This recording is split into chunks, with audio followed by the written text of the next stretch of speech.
سلام و درود بی پایان به یکایک شما بینندگان عزیز و ارجمند. در برنامه خبری و تحلیلی پیام نیوز شوکت محمد با شما هستم. سرخط خبرها: باز 3 نفر در واروخ از تیر زخمی شدند. قرقیزستان به سرحد ارمی خود را مستقر کرد. حکومت تاجیکستان فقط از گفت و شنید و کارهای فهماندهی گپ میزند.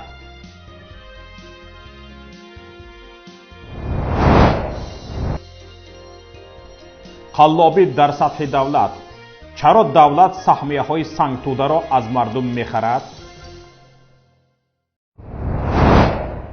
یک منبع معتمد از واروخ با پیام خبر داد که وضعیت در مرز تاجیکستان و قرقیزستان وخیمتر می شود. عصر دیروز نیز 3 نفر ساکنان واروخ از تیر طرف مقابل زخمی شده اند. دکتران وضع سلامتی یک نفر نظامی تاجیک را که به بیمارخانه انتقال یافته است نهایت نگران کننده ارزیابی کرده اند. منبع میگوید در جانب قرقیزستان افسران بیشمار و ماشین های نظامی نمایان است. در همین حال بیش از 600 نفر ساکنان از مکان حادثه به جایهای بی‌خطر انتقال داده شده اند. درباره انتقال داده شدن ساکنان از جای حادثه جنبش بین المللی صلیب سرخ و هلال احمر نیز گزارش داده گفتند عین زمان اکثر ساکنان کوچ داده در خانه خویش و پیوندانشان به سر میبرند. گفته می شود بیشتر ساکنان دهه اقصای قرقیزستان در بنای مکاتب در ناحیه بادکن جای داده شده اند. معاونان سروزیران تاجیکستان قرقیزستان عظیم ابراهیم و چنش رزاقوف در پی مناقشه روزهای اخیر مرز ظهر 23 ایول در اسفر ملاقات و وضع سرحد را بررسی کردند. طبق اطلاع دفتر مطبوعاتی حکومت قرقیزستان جانبها به این نتیجه رسیدند که سبب مرگ شهروند تاجیکستان را تحقیق نموده عاملهای مناقشه رخ داده در واروخ و اقصای را معین کنند. همین نتیجه گیری در ملاقات ماه مارت 2 نایب سروزیر حاصل شده بود. آن زمان هم جانبها عهد کرده بودند که سبب مرگ 2 شهروند تاجیکستان تفتیش و گناهکاران مجازات شوند.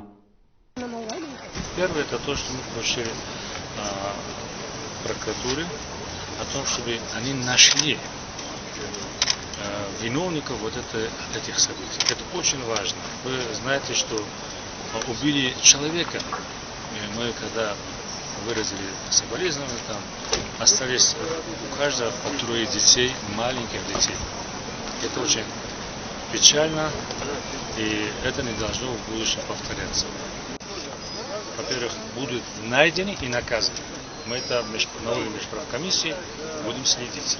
اما باید گفت 2 شهروند تاجیکستان از تیر شهروندان یا سربازان قرقیز به شهادت رسیده بودند. این دفعه نیز چنین است و طبیعی است که باید جانب قرقیزستان آنها را بازداشت و مجازات کند. اما نه تنها آن جنایتکاران بازداشت نشدند، بلکه وکیلان پارلمانی همسایه کشور پیشنهاد نمودند آنها قهرمان اعلان شوند. همچنین طبق قوانین بین المللی قرقیزستان باید به خانواده های قربان شدگان تاجیک جبران مالی و معنوی پرداخت کند. اما نه تنها جبران پرداخت نشده است، بلکه حتی اظهار تسلیت نه از طرف حکومت قرقیزستان و نه از طرف حکومت تاجیکستان ارائه نشده است. 2 نایب سروزیر همچنین به این نتیجه رسیدند که برای مردم منطقه کارهای فهماندهی گذرانیده شود. به نظر می رسد کارهای فهماندهی را 2 جانب 2 خیل می فهمند. طرف تاجیکستان به سربازان سپارش می دهد به هیچ وجه تیر نکشایند و مردم را تهدید می کند که اگر به مناقشه دست زنند بازداشت خواهند شد. در متانت و جسارت مردم واروخ و چارکو هیچ کمی ندارند. مردم اسفره از دیگر خلق ملت ها، ولی این ساختارهای قدرتی کشور ما هستند. این مقامات ضد ملی امنیت ملی تاجیکستان است که در این درگیری ها هر دفعه بعد از دادن شهیدان و بعد از تحقیر ملت از طرف همسایه کشور باز خود همین مقامات امنیتی به تحقیر علاوه‌ای این ملت می پردازد.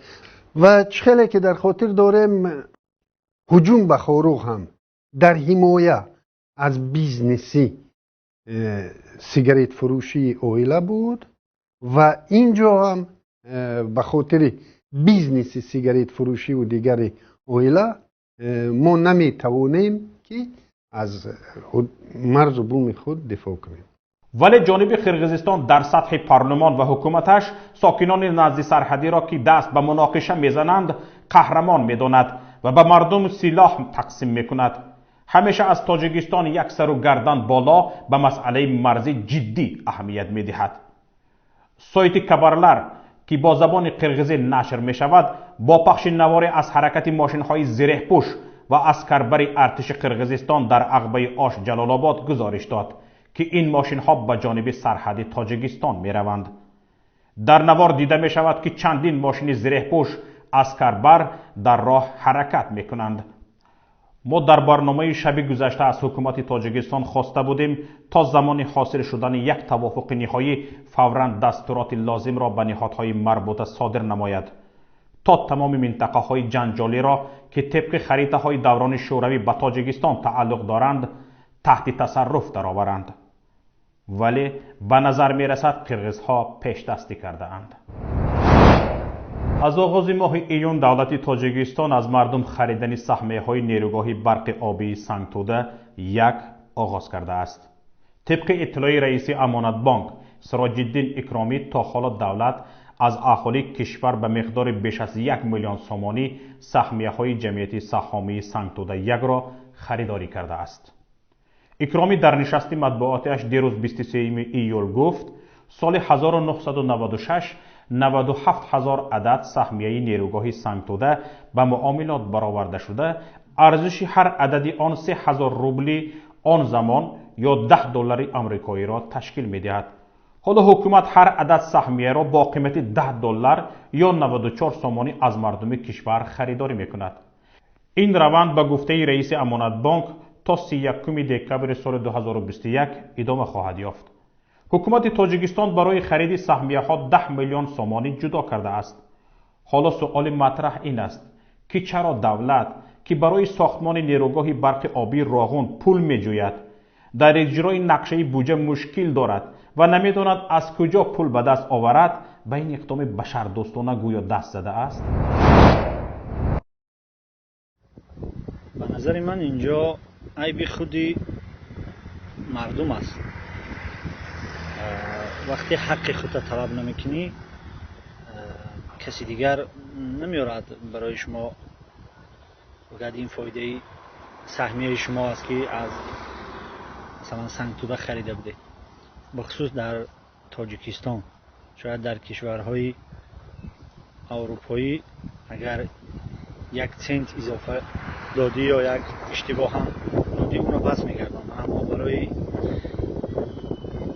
کشور مثل تاجیکستان باید تلاش کرد و باید خیلی زحمت ها کشید که حق خود بگیری.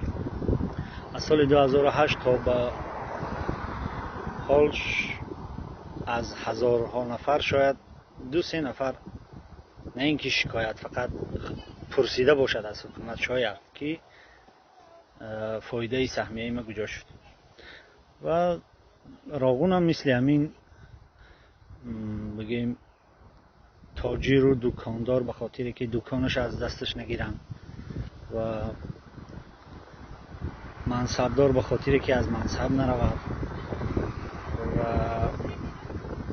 مردم عادی به خاطر که جماعت فردا یک سپراف که گفته که رفتن، حتی در اون لحظه هایی که برای سهمیه مردم سهمیه خریداری میکردن، حتی برای یک سپراف که رفتن باید تو سهمیه میخریدی، بعدا برای تو یک سپراف که میدادن. یعنی اینا به این خاطر سهمیه را خریدن و از بحر فایدهش که ها گذشتگی هستن، منتظر فایده هم نیستن. همین که حکومت با اونها از این بالا زیادتر فشار نیارد، با همین قدر بسیار مردم تحمل پذیر که هستن خاموش و تلاش هم نمیکنن برای حقشون. اصلا هر سهمیه برای به دست آوردن فایده خریداری می شود. مردم وقت سهمیه ها را می خریدند به این امید بودند که روز نیروگاه به کار می درآید و طبق سهمشان قسمتی از فایده آن نصیب آنها می شود. طبق قاعده هم هر سهمدار در فایده شرکت شریک است. فرضاً اگر سرمایه آیین‌ناموی سنگتوده 400 میلیون دلار بود و شما با 4000 دلار سهمیه خریدید، 0.1001% فایده نیروگاه برق آبی حق حلال شماست. یعنی اگر سنگتوده یک در سال 2018 10 میلیون دلار فایده گرفت، 100 دلار آن مال شماست، یعنی مال سهامدار است. این نیروگاه سال 2008 به کار آغاز نموده به گرفتن فایده آغاز کرده است. 75% سهمیه های آن به روسیه تعلق دارد و طبیعی است که همین مقدار فایده اش را روس ها می گیرند. اما در آن 25% که مال تاجیکستان است هر سهامدار حق دارد.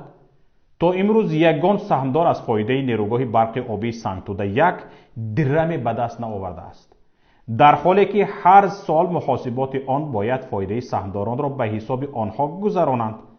یعنی شما اگر به 4000 دلار سهمیه خریده بودید و نیروگاه برق آبی هر سال 10 میلیون دلاری فایده گرفت، در این 10 سال 1000 دلار حق شما را خورده است.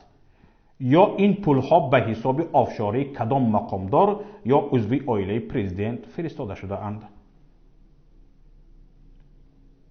از طرف دیگر نرخ یک سهمیه در سال 1996 10 دلار بود.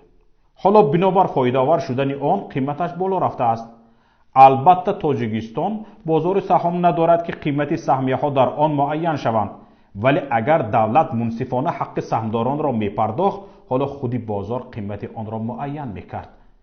در همین حال دولت یا نفران معین با استفاده از اینکه مردم حق خودش را نمی شناسد می توانست بدون خریده گرفتن سهمیه به گرفتن فایده آن و خوردن حق مردم ادامه دهند. اما اینجا یک مشکل وجود دارد که ظاهرا دولت تاجیکستان می خواهد از آن پیشگیری کند. جانب روسیه که سهامدار اساسی است می تواند با وعده پرداخت فایده و قیمت گرانتر سهمیه ها را از مردم بواسطه و یا به واسطه خریداری کند. ظاهرا مقامات تاجیکستان می خواهند از این کار جلوگیری کنند. مردم حد اقل به قیمت 186 میلیون دلار سهم در نیروگاه برق آبی روغن دارد. این نیروگاه طبق دعوای حکومت به استحصال برق و گرفتن درآمد هم آغاز کرده است. اما از پوشیده جریان گرفتن مجلس سهامان آن و هیچ معلوماتی در اختیار مردم نگذاشتن، می شود خلاصه کرد که دولت به مردم سهامدار نیت پرداخت از فایده درآمد نیروگاه برق آبی روغن را نیز ندارد. زمانی که نیروگاه به گرفتن فایده صاف آغاز کرد، شاید دولت مثل سهمیه های سنگتوده یک به خرید سهمیه های نیروگاه برق آبی روغن با قیمت سال 2011 آن آغاز کند. اکنون مختصر از خبر و رویدادهای کشورهای همسایه و جهان همکارمان صفیه واحدова به شما گزارش می‌دهد. سلیمان давлатзода раиси кумитаи дин ва танзими расмоин зимни нишасти хабариаш имрӯз 24 июл шумори масҷидҳои басташуда дар тоҷикистонро хеле поён бурд. ӯ на танҳо рақамҳои қаблан ироа кардаи мақомоти гуногуни кишвар, балки ҳарфҳои 3 сол пеши худашро инкор кард.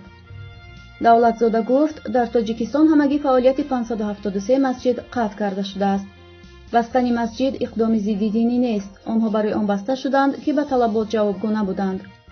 ҳамагӣ фаъолияти 573 масҷид қатъ карда шуд ва қисме аз нав иҷоза дода шуд.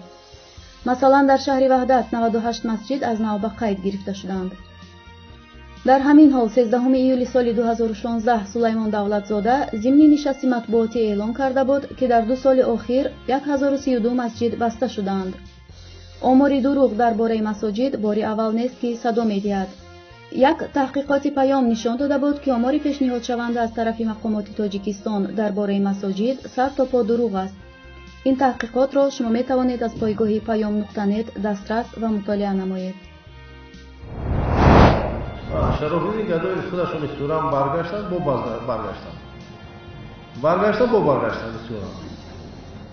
اون چی میگه چی نمیگه دکتری ارتاسن. ممکن که باز برگشتن با بیرون. وزارت کارهای داخلی تاجیکستان دزدیده شدن شرافیدین گدایف را رد کرد. рамазон раҳимзода вазири корҳои дохилии тоҷикистон ба радиои озодӣ гуфтааст ки нисбати шарофиддин гадоев ҳангоми буданаш дар тоҷикистон аз зӯрӣ истифода нашудааст. همچنین رحیمزاده ادعای شکنجه شدن گدایف در وزارت کارهای داخلی را پورا رد کرده است. وزیر کارهای داخلی افزوده است او چی میگوید نمیگوید اختیاری خودش است، باز ممکن برمیگردند، آزاد است. ما چیزی بود گفتیم، یگان تحقیق نکردم و یگان زوری استفاده نکردیم. شراف‌الدین گدایف با خواهش خودش به وطن برگشت. یادآور می‌شویم که ماه فوریه سال روان وزارت کارهای داخلی تاجیکستان اعلام کرد که شراف‌الدین گدایف با خواهش خودش به وطن برگشته است. این در حالی است که شراف‌الدین گدایف بعد بازگشت به اروپا اعلام کرد که او را در مسکو دستگیر کرده زوراً به تاجیکستان آوردند. گفتنی است زمانی در تاجیکستان بودن گدایف سازمان‌های بین‌المللی و کشورهای اروپایی به تاجیکستان فشار آوردند تا گدایف را رها کند و نهایت او به هلند برگشت. او در این کشور اروپایی مقام پناهندگی دریافت کرده است. کریستوفر ری، مدیر بیوروی تحقیقات فدرالی ایالات متحده آمریکا یا فبل، روز سه‌شنبه خبر داد روسیه قصد دارد در انتخابات پرزیدنتی ایالات متحده آمریکا دونالد ترامپ در سال 2020 دخالت کند. کریستوفر ری میگوید صرف نظر از تحریم‌ها و دیگر چاره‌ها که به خاطر پیشگیری از تکرار سیدنری سال 2016 روانه شدند، مسکو نیت ندارد عقب نشینی کند. پژوهش 2 ساله دادستان مخصوص ایالات متحده آمریکا رابرت میولر ثابت کرد که روسیه در انتخابات سال 2016 هدفمندانه دخالت کرده است. روسیه با پیشبرد معرکه تبلیغاتی در شبکه‌های اجتماعی و پهنسازی اطلاع بر دروغ تلاش کرد که به انتخاب کنندگان آمریکایی تأثیر رساند.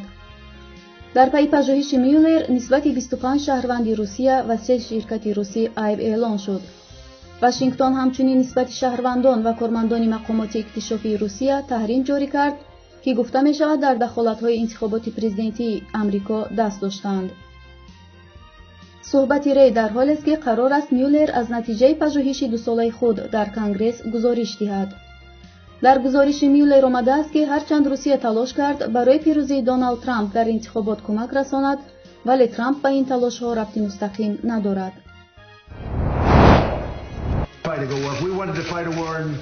Если бы мы хотели выиграть войну в Афганистане, я мог бы выиграть ее за неделю. Я просто не хочу убивать 10 миллионов человек. У меня есть планы в отношении Афганистана. Если бы я хотел выиграть эту войну, Афганистан был бы стерт с лица земли. Но я не хочу идти по этому пути. президент ایالات متحده آمریکا دونالد ترامپ ضمن واخوری با سروزیر پاکستان عمران خان اظهار داشت که ایالات متحده آمریکا میتواند در مدت 10 روز افغانستان را به خاک یکسان کند. یگانه چیزی که پرزیدنت را از این عمل باز می‌دارد خواهش نداشتن به کشتن 10 میلیون نفر آدمان است. با گفته پرزیدنت ایالات متحده آمریکا، او برآوردن نیروهای حربی آمریکایی و انجام اختلاف در منطقه را که بیش از 20 سال دوام دارد از جنگ افضل‌تر می‌داند. در این باره نشریه کامرسانت خبر می‌دهد. قبلا دونالد ترامپ اظهار داشته بود که پس از خروج واحد نظامی آمریکایی از قلمرو کشور، کورپوس اکتشافی را در افغانستان باقی می‌گذارد. با قول پرزیدنت از 16,000 نظامیان که چند قبل در کشور حضور داشتند، عین زمان آنجا نزدیک 9,000 نفر باقی ماندند.